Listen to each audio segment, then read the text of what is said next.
Y ahora pues vamos a pasar al debate, yo creo, ¿no?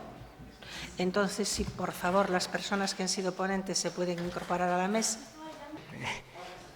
Sí. Bueno, pero especialmente quería facerlle unha pregunta a Yolanda, porque, bueno, me interesa moito o tema que se plantexou aquí e que un pouco resume todo o que tratamos nestes 2 días, non? E esa preocupación por quen recolle e o tratamento que ten que recibir toda esa documentación que ten un carácter diferente ao que estamos acostumbrados nas canles máis institucionais, non? Ao falar deso, eu atopo unha dificultade especial, entre outras moitas, non? Da que falaches neste momento tamén con o proxecto este brasileiro, e da que falamos, que enlaza tamén cunha conversa que tivemos xa noutras canles máis fora deste contexto, con outro arquivo. É a necesidade de legalizar todos estes depósitos para darlle unha formalidade e poder facer uso dese material, non? A parte dos problemas de conservación, de tratamento, todas esas cousas, é necesario, porque senón non podemos facer nada con eles. Eso, ademais, temos que aplicarlle unhas normas de acceso, de propiedade intelectual ás veces, en fin, entón, eso require un proceso ás veces moi complexo. E quería que nos explicases un pouco máis en que consiste ese proceso e que recursos nos dá tamén de seguridade ou de forma de actuar, non? Sí, mira, en el archivo en el que yo trabajo, somos, bueno, la comarca del Baix Llobregat en Cataluña es una comarca que recibió toda la población migrante, ¿no?, del resto de España. Es la cuna del movimiento obrero, de grandes bueno, líderes y lideresas, que también las había sindicales, que se movían en la clandestinidad y que generaron volúmenes de documentación brutales, ¿no?, clandestinos. Y tenemos un fondo documental que está formado, entre otras cosas, por unas 100 entrevistas como historias de vida, ¿no?, que además lo hemos estado viendo aquí, historias de vida de las personas cuando migran a Cataluña. El objetivo era su actividad sindicalista y revolucionaria, pero las historias de vida. Entonces, la persona, que era un investigador y su hermana, Joan García Nieto, y su hermana Mari Carmen García Nieto, hicieron algo en el año 1990 en este sentido. Ellos, todas las entrevistas que hicieron, les hicieron firmar documentos de cesión y uso. ¿Por qué? Porque como archivo, si recibimos, en el archivo que yo trabajo tenemos un montón de grabaciones y de encuestas, por ejemplo, pero no todas podemos usarlas. Si no están legalizadas como archivos públicos, no podemos distribuir, porque está totalmente llena de datos personales, no de nombre y apellido, sino de ideologías políticas. Entonces es muy necesario que los archivos, cuando captamos, legalicemos, no solo la parte más administrativa, ¿no?, que se convierta en el patrimonio documental de la administración de turno, sino estos fondos y esta información que, por ejemplo, aquí estamos viendo, hay que legalizarla. Es como un poco ponerle puertas a la creatividad, pero hay que hacerlo, porque si no, luego no podemos usarla. Por ejemplo, en el archivo tenemos un fondo documental de los movimientos por la paz en los años 90 en Barcelona, ¿no?, y los 80 contra la OTAN, muy interesante, con carteles, con un montón de cosas. Pero la persona que lo agrupó, el investigador, hizo unas encuestas, ¿no? Son 90 cuestionarios hechos a personas que en ese momento eran muy jóvenes y muy revolucionarias.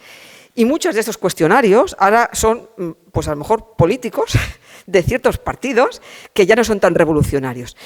Y entonces, claro, eso no podemos hacerlo público, porque cuando la persona hizo esa captación, esos cuestionarios que rellenabas, no tenemos la documentación legal para ponerlo hacerlo público, por ejemplo, ¿no? Y sobre todo porque está lleno de datos de tipo político, ¿no?, de ideología política. Entonces, los archivos, cuando captamos, cuando recogemos, nos llegan muchas veces cosas, pues eso, a veces decíamos, ¿no?, del container. Pero tenemos que buscar la manera de legalizarla, porque tenemos que difundirla. Si no lo difundimos, nos convertimos en como almacenes, ¿no?, que tenemos muchas cosas, pero la gente no las sabe. Entonces, hay que legalizar, pues desde documentos eso de uso y donación a luego pues las figuras más legales para convertirlas en patrimonio de la administración, ¿no? No sé si he respondido o me he enrollado mucho. Ana, bueno, as Anas e Jeff nos poden tamén, porque como vosotros incorporades este tipo de, digamos, de documentos, como abordades esta problemática, ¿no? Cuando entrevistades as persoas, recolledes as súas vivenzas, que isto están chas de datos que afectan a moi protegidos, a intimidade, ou pode ser ou a religión ou a ideoloxía política. Como abordades esta problemática? Así. Bueno, pues la verdad que es asignatura pendiente. Por ejemplo, cuando recogimos el tema de las regatas de botes y en la cultura marinera, pues sí fuimos haciendo archivo y luego eso lo convertimos en libro y lo editamos, pero es la asignatura pendiente, ¿no? Está todo colgado de un blog, está todo conservado, pero falta darle ese formato para que sirva, para que se conserve y que luego sirva para difundirlo y divulgarlo, ¿no?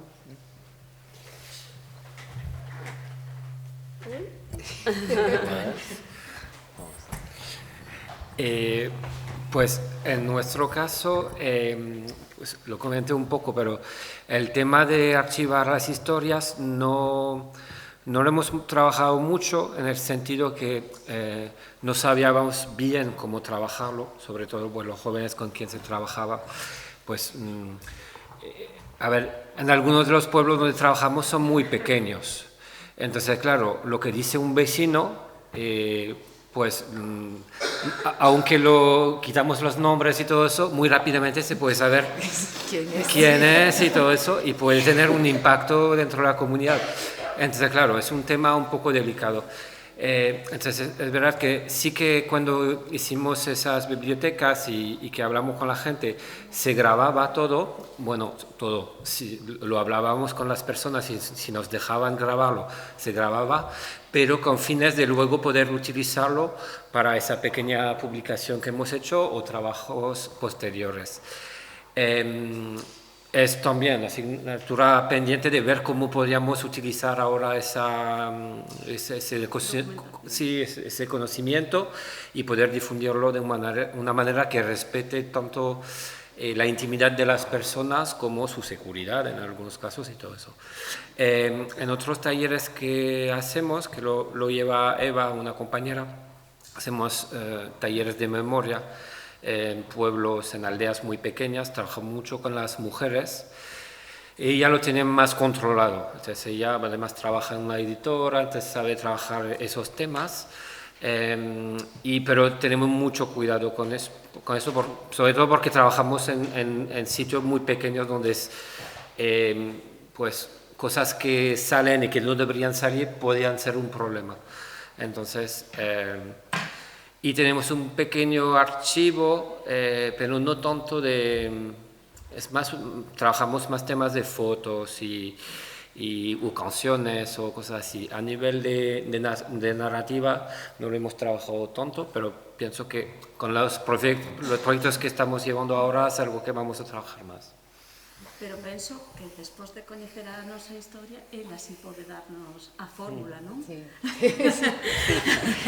Por ejemplo, en Archiveros Sin Fronteras trabajamos en un proyecto que luego quedó en una fase inicial, que era con una comuna en Medellín, ¿no? Eran unas personas que se trasladaron a Barcelona con una subvención y ellos tenían un proyecto que se llama Agroarte Colombia, una zona absolutamente devastada por las FARC, el ejército, el narcotráfico, de una violencia impresionante, probablemente una de las cosas más violentas que hemos trabajado, y era una zona que se estaba como reconstruyendo, ¿no? Era la Comuna 13, el Agroarte, pues construir el futuro, ¿no? A través de la tierra, una cosa muy creativa.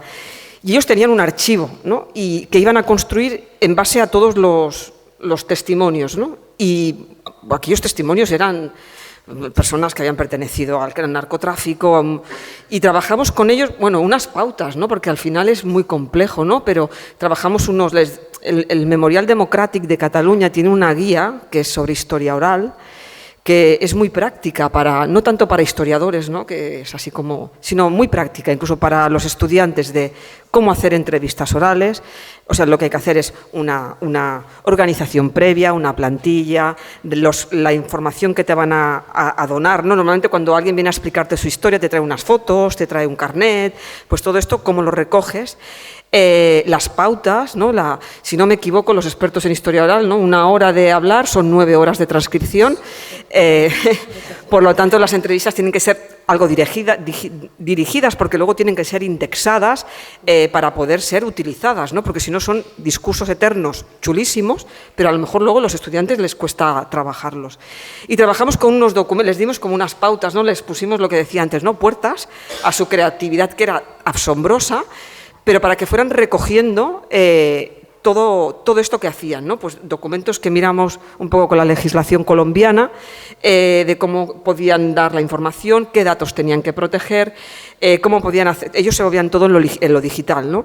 Cómo hacer copias de seguridad, ponerlas en nubes seguras, los datos de más, aquello de que fueran más peligrosos, no colgarlos en las nubes. Bueno, hicimos como un proyecto que es un poco sobre la marcha, ¿no?, que tampoco es que haya una cosa previa. Lo que sí hay es que una cosa que a los archiveros nos gusta mucho, que es que tenemos que trabajar previamente, no a posteriori, cuando llegan los documentos, sino previamente decidir cómo vamos a generar la documentación, y ayuda a cubrir en parte pues esta problemática, ¿no? Sí, bueno, non sei se necesito. Confirmar o que acabamos de falar, non? Nos en Terra e Memoria, si como xa dixen, si que facemos firmar permisos para gravar xa, se en audio solo, se en audio, últimamente estamos tratando de tamén gravar imaxe, porque, bueno, como se sabe, boa parte da linguaxe non é solo verbal, non? Entón perdíamos bastante información, pero, bueno, e teño que decir o moito que lastra encender a gravadora é de moi bella, non? Pero poñer o móvil ou a cámara, porque é que a min pasa igual, é dicir, un síntese máis regular, bueno, ao cabo da conversa van reducindo, pero moita xente xa se nega a facer a conversa se é gravada ou xa solo a voz, o sea, non, bueno, porque non se sinte cómoda, porque ten o dereito. Entonces aí renunciamos a unha parte, non? E nós como historiadores a veces sí que pedimos se podemos sacar nota, é dicir, vas o sistema tradicional, copiamos o que vas podendo, non? E así hai xente que dice que sí, pero claro, iso é un traballo enorme, porque vas poñendo frases grandes e oblígate a, cando acabas as 2 horas, sentarte e esa tarde darlo todo recordando, porque se o deixas 3 días e faz 3 conversas, perdiche, non? E nunca é o mesmo, porque non é unha transcripción directa, non é nada, non? Nos, por exemplo, falando de transcripción, nos transcribimos, non? É a labor máis ardua, moi larga, así, pero tamén nestes cambios que houve de tecnoloxía, como decía eu, desde as vellas cintas, nos aseguramos que, por exemplo, se unha cinta por algo non funcionaba, claro, tes a transcripción, é dicir, non perdiche o valor e o recurso, e iso é importante. Despois tamén moita xente non me pregunta, claro, Terra e Memoria é moi simpático, pero buscas ali e non sale as 2 horas de conversación, porque non temos permiso para eso. Unha das cousas que supón a nosa salvagarda é que esa narración sexa utilizado con un ben en positivo, é dicir, que naide poda non xogar despois con esa voz ou facer tal, con lo cual as consultas tamén se fan, quedanos moi grabado, non, quen consultou, que consultou e firma un papel de que vai usar pois para usos de investigación ou usos de creación, non, ou demais, pero bueno, dentro dunha normativa, non. Eu creo que é básica, moitos dos problemas que temos nos con Terra e Memoria foi, por exemplo, que no 80 naide pediu un permiso para poñer en internet nada. Naide permiso, quero dicir que, claro, estas cousas vanse actualizando e as de 2024 estamos super ben. Pero, claro, miras para atrás os dos 90 e temos serias dificultades para moito máis que a consulta. Por eso a consulta sigue sendo física, que vai casi contra a natura, non? Pois se tes que ir a Santiago, pasar a tarde oindo, pero que, claro, eso é unha garantía, en verdad, non? Que tamén, eu digo, moitas veces como usuario dices, cachis, pero pensache que algunha vez é a túa propia grabación, estás como máis en seguro, non? Eu, bueno, valga unha anécdota tamén, non? Con isto da seguridade de datos, eu odiei unha vez unha arquiveira, moito. E no AGA, por iso non hai naide do AGA, isto... Eu pasei meses, da miña vida no AGA, como casi todos os que facemos teses sobre franquismo, é o arquivo memorable, ademais dos arquivos históricos que che toquen, o da Deputación e demais, non? E eu quería ver o sulfato que viña para a Terra Cha, que me parecía a min un dato que non poñía en drama a familia ninguna e a nai de ningún, porque quería saber se as hermandades sindicales de labradores en verdad facían algo pola población e tamén se iba a xente a reunións. É dicir, a min parecíame iso, vamos, como se, non sei, quen traía chaqueta hoxe? 5 traían chaqueta, era o que quería saber. Bueno, resulta que a documentación esta tiña todos os nombres inimaginables posibles, non? E a señora miraba o papel, tapaba, cortaba un folio, poñíamos onde eu non podía ver e deixábame ver o resto. Tardei en ver esa caixa anos, non? E odiaba directamente, porque pasei días co seu batín blanco, poñéndome, tapándome, e tal, e digo, de verdad, de verdad. E despois, pero co tempo pensei, claro, digo, o que lle teria que agradecer, porque o fácil era dicirme, non lo puedes ver. Non lo puedes ver. Pero ahora, cando traballo en terra en memoria, digo, esa señora tiña toda a razón. Porque, digo, eu iba con buena voluntad, se me supone, na máis, non? E eu, en verdad, que sí, que quería ver o nitrógeno, o sulfato que viña na Hermandade de Castro do Rei. Pero, claro, había tanta información e é unha maneira non, que o podo entender agora, pero como usuaria costa, porque moitas veces dices, vamos a ver, que non é tanto, pero, bueno, hai unha labor aí detrás que eu me parece importante, que se aprecia cando te pos do... Por iso eu dicía do interés de vir a este tipo de xornadas, non? Ou así, de entender que, claro, que a labor vai máis aló de telo sin polvo e sin humedad, non? Que é unha cuestión de guardar cousas importantes, pero moito se perde, non? E no arquivo oral, esa idea de firmar, tira para atrás. Moita xente maior, nos somos, por exemplo, cando facemos os permisos, lémolos. Temos a normativa de lelos mentres gravamos, para que quede boa constancia de que a xente, porque a veces é moi maior, entendeu perfectamente o que estamos facendo, non? Pese a que poda ser unha pérdida de testemunho, porque se poña nervioso e dice, non, ou é que non... Por exemplo, pasounos hai pouco, estamos nun proxecto de estudiar da colonización, que tan maravillosamente puxo de moda Brais Lamela, e a partir de aí alguén sabe que hai a colonización, e hasta o Concello dixo, ai, pois se sale nunha novela de éxito, a mellor os historiadores poden ir por ali, igual. Aí non sei onde va. Sí, que non vai ir adiante unha das entrevistas que máis ansia tiñamos por eso, porque é que, claro, que se pon hipernerviosa e que tal, e que non, a cámara non, e claro, sin gravar, pois iso é un problema. Pero é mellor renunciar a que salga, porque non, un testemunho ten que ser dado de boa gana, de boa fe e con certa comodidade. Entón, cos permisos, por diante.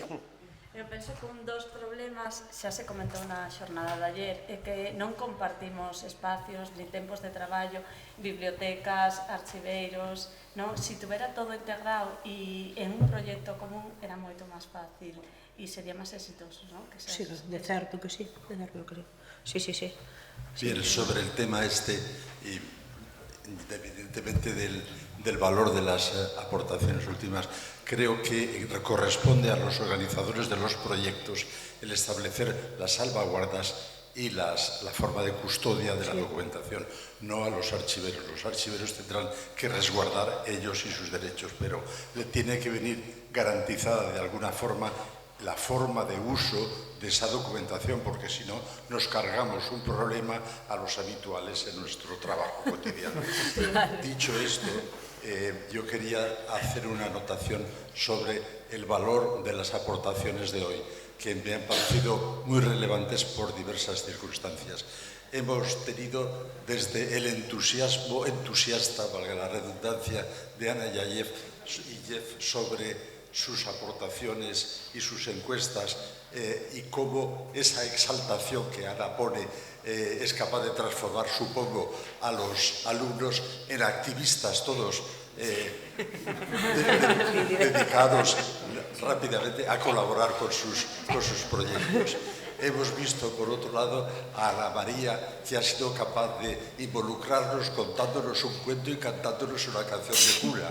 Y hemos visto a Uxío Moreira recitándonos poesías y exaltándonos patrióticamente en una aportación que me ha parecido memorable. Y finalmente, Yolanda nos ha rememorado, nos ha llevado al siglo XVI y al padre Las Casas con sus denuncias a la explotación de los indígenas por parte de los encomenderos.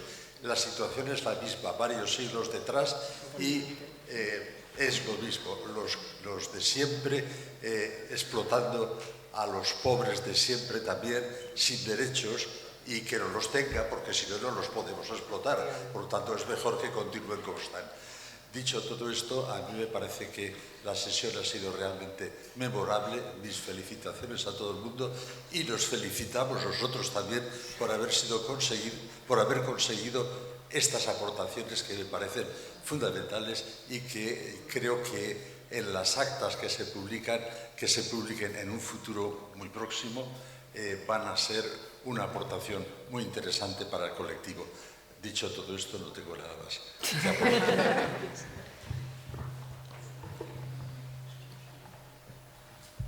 A ver, non se anima ninguén a facer algunha outra pregunta. Era para Ana Cabana. Estiven vendo que, por exemplo, na provincia de Ourense, así, porque, bueno, un pouco que máis coñezo, hai moitas, non sei exactamente se son asociacións, grupos de xente moi nova, un pouco na liña de Jeff, de xente que, como non sei a historia, non a podo especificar, non? Que non sei se son de Erasmus, sei que son xente moi nova que está traballando no rural, recollendo historias de vida, por exemplo, no caso do Xerés, na zona de Bande, na zona tamén na zona da Ribeira Sacra, Nogueira de Ramuín. Non sei se eles son os que consiguen o diñeiro europeo, con subvencións, se dependen dos concellos. A cuestión que che quería plantexar é se algunha desas asociacións, persoas, se acerca a vos para, pois, non sei, para o mellor ofrecer eses, porque fan recollidas con grabacións, moitas delas, porque moitas se ven incluso nas redes sociais. Aí saen as señoras, os señores falando, que moitos, bueno, non sei que interés podan ter o mellor para o voso traballo, pero, bueno, se en algún momento se puxeron en contacto, e un pouco a raíz do que comentabades, que a donde vai toda esa información desa xente que está recollendo, que está facendo un traballo que ao mellor as institucións non estamos facendo para nada, porque non imos ao campo.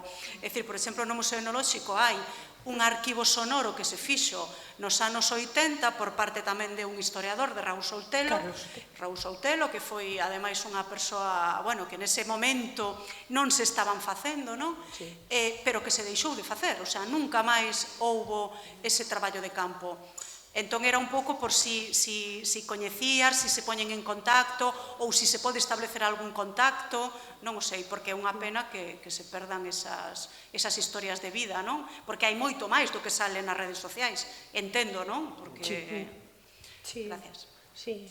Non, bueno, eu non conozco o caso concreto de moitos, non? Temos relación con algúns e con outros non, pero o que sí que hai é, bueno, suele ser, ademais, unha idea de xente que ven de fora por en valor, xa nos pasou máis veces, non?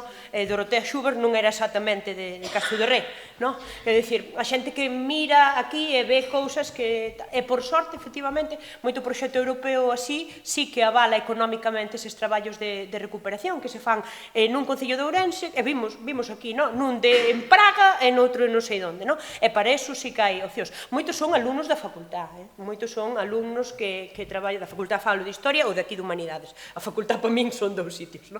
Pois, e que están traballando tamén facendo TFMs, por exemplo, en Maceda, tivemos unha rapaza hai pouco que recolleu moitísimo para o seu TFM. É dicir, hai de todo, hai de todo. Póñense todos en contacto con nós, ni moitísimo menos, porque xa digo, moitos traballan para proxectos que non pasan ni pola USC, ni siquiera pola universidade, non? Que son alleos dos propios concellos ou de entidades exóxenas e tal, non? Eu sempre animo moito a que sexa xente do lugar, e non por unha cuestión de como se alguén que ven de fora non puidera, pode e debe, pero bueno, sempre me parece moi rico no término de que falábamos aquí un pouco, de acercar interxeneracionalmente a xente e de facer partícipe tamén dunha cultura que é dos dous, das dúas xeracións, da que aprende e da que dá, e penso que se saca moita riqueza deso, pero certo que moitas veces é alguén que viu un interés e non ten ningún vínculo, nin cultural, nin personal, nin falta que lle fai, pero que ven facer esas entrevistas.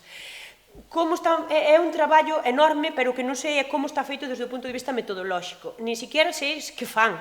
Se fan historias de vida, se poñen un micro e a conversanse, porque hai moitas maneiras de decirlo, non? A mí moitas veces dame moitísima rabia cando os meus alumnos dicen, claro, pero ahora que vamos a hacer? Conversaciones? Digo, non, vas a facer historia oral, non? Hai unhas metodoloxías, hai uns modos, hai un tal, igual que, bueno, vamos ser elevados, igual con médico ou médica, non? Ten protocolos e tal, nos tamén, non é chegar. E moito deso é ese traballo previo que decías. Pois de pouco sirve, vou poñer outro exemplo, non? Que mandei, non hai moito para a miña materia de Galicia, e digo, bueno, pois o que vades facer é máis ou menos que memoria quedou na casa dos anos 40, non?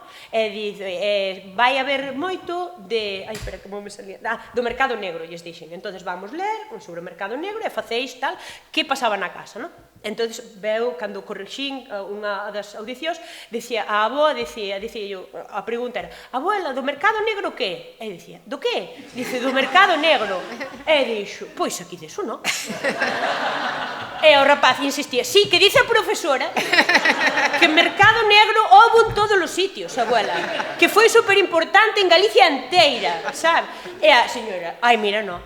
Ai, non, que deso aquí, digo, que deso non houbo, Aquí, o que houbo, tú dille a profesora, aquí o que houbo é extraperlo. Non, mamá. E dicelle, non, abuela, que a mí mandoume preguntar polo mercado negro. Eu digo, non vi maior exemplo de unha mala entrevista porque non leu nada do que mandei previamente. É dicir, é moi importante saber o contexto e tal para entender, porque tú que tes non é a verdad, o sea, a historia oral non está buscada aí para unha verdad científica, está buscada para saber a experiencia de xente, non? Entón, quero dicir, recopilamos moita hasta ter unha información, quer dicir, non se fai un traballo con dúas entrevistas, hai maneiras e modos de proceder, non? Unha maneira de facer estas investigacións moi boa, é cando alguén chega a un arquivo de historia oral e ten 25 ou 30 dun tema, que lle evita, non sabes, ir casa por casa, facer por facer. Entón, a min sempre me parece que ter a memoria se ten un sentido, por exemplo, é facer moito máis fácil os traballos de máster, de grau, non? Das facultades de humanidades ou de historia, pero de outras tantas, non? Ese aglutinamento de información, non? Que me parece moi útil. E tamén porque dá respaldo, non? Estábamos falando cunha compañeira que está na biblioteca de Mañón, estábamos comentando, non? As posibilidades que para moitos concellos pequenos que ao mellor non teñen posibilidade de poñer en marcha cousas, ten ter xa protocolos feitos, ou saber como enfocar cuestionarios, ou unhas nocións de como é unha historia de vida, é dicir, da metodoloxía propia da historia oral, que é a que permite que os historiadores e historiadoras traballamos con ela, cunha fonte, non? Pero, bueno, o caso, que hai moitas iniciativas, nosos nunca acabarían, ou tratamos de que non acaben nas redes sociais sin... Non, por ese celo que falábamos anteriormente, non? Pero nós non conocemos a todas, e creo que, ademais, bueno, ten un punto que é estar de moda, tamén, estar de moda. Que está ben que este de moda ahora, porque dentro de 10 anos dá igual que este de moda, dá igual, xa pasou. Entón, bueno, canta máis xente se anime, se preocupe desde os arquivos, desde institucións, é o momento, Pois vou seguir contigo, Ana. Non é que estexa... Eu cobro máis por cada pregunta. Primeiro, teño unha para dar darche caña, pero eso despois. Bueno, empezo pola caña. Marcas de agua, non. Marcas de agua, non. Marcas de agua, non. Marcas de agua nas fotos. Ves?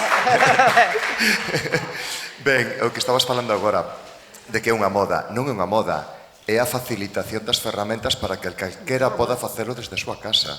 Entón, agora temos os medios. En calquera lugar podemos facer unha grabación de audio ou de audiovisual. Entón, vai haber máis. Ao mellor non dentro de 10 anos, porque igual xa o levamos nun microchip no cerebro. A partir de agora vai haber máis porque todos levamos esta arma connosco. Eso por un lado, entón, eso está fácil, non? Despois quería che preguntar, tedes algún protocolo para recoller ou para que alguén vos ceda grabacións ou entrevistas?